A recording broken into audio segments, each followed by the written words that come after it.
There were 7 night orders in the Baskerville clan, each established and managed for various objectives, such as watching, searching, guarding, assassinating, suppressing, and all-out warfare. Suddenly, the first Hound asked his companion where he thought that bastard would go. The second Hound asked in confusion who was he referring to. The first Hound clarified that he was referring to the person sitting on the dead ox bear, who is none other than Bichir. They continued their conversation about Bichir, with one Hound saying that Bichir had defeated a much larger ox bear than the one they had just faced, and that he was already a high-rank sword expert at the 3rd Baskerville technique, which meant that he was at the Shadow Hounds level.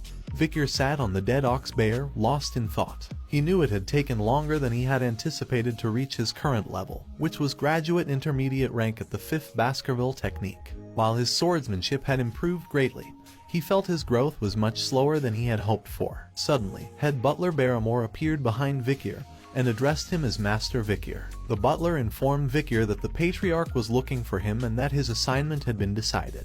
Bichir, with a serious expression on his face, replied with a simple "all right." Bichir entered the Patriarch's office and greeted Hugo. However, he only received a grunt in response. Bichir noticed a cut on Hugo's nose and asked him what had happened. Hugo replied that he had been subjugating barbarians on La Rouge et La Noire mountain, and that one of the archers had gotten the better of him. Bichir asked if he had captured them, but Hugo replied that he had not. However, he did manage to give the archer the same scar on her face. After a moment of silence, Hugo congratulated Bichir on graduating. However, his tone was ominous when he added that it was only going to get harder. Bichir wondered if Hugo was going to talk about the assignment now as he reminisced about his past before his regression. He had been a junior knight of the Pitbull Order, and was sent to the treacherous La Rouge et La Noire mountain to face death non-stop for 21 months. He had been like an expendable mutt, immediately dispatched into battle upon his arrival. He remembered that the Baskerville children were categorized as either elite or expendable once they reached the age of 15. The expendables were sent to die in battle, while the elite were educated about politics and administration. Through numerous brushes with death, the experienced expendables eventually became guards to the elite, while the elite matured over time through practicing politics and administration. Bichir knew that the 5th Baskerville technique existed to let the elite catch up to the expendables' long hours and experiences with real-life battles. However, his swordsmanship had not been able to surpass the 4th technique prior to his regression. There was no way that Hugo, the one in charge, would let him, an illegitimate child, take a course for the elite. Bichir's thoughts were suddenly interrupted by Hugo. Hugo suggested that Bichir should try the lower house of Parliament. Not fully understanding what Hugo meant, Bichir asked for clarification.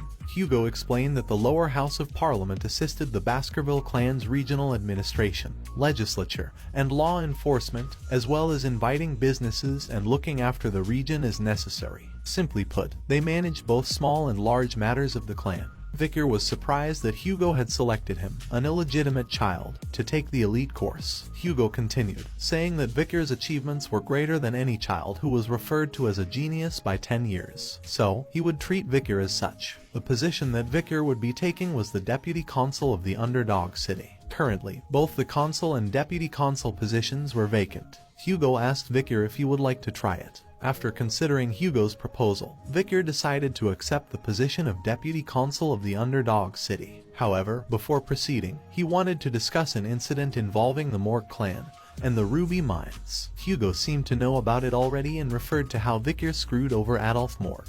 Bichir confirmed this and asked if he could borrow his reward once. Even though what Bichir wanted to borrow was still not revealed yet, the head butler, who had an idea about it, was shocked at Bichir's bold request.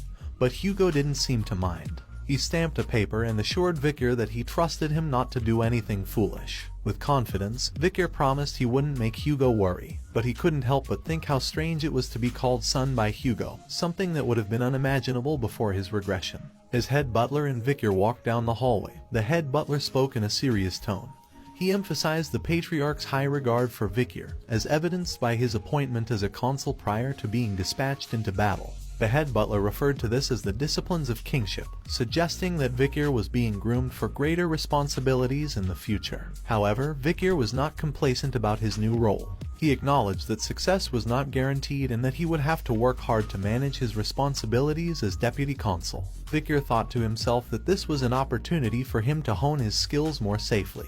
He wasn't particularly interested in current events, but his memories from his previous life were still vivid. He remembered the sensation of his head being severed from his body by the guillotine.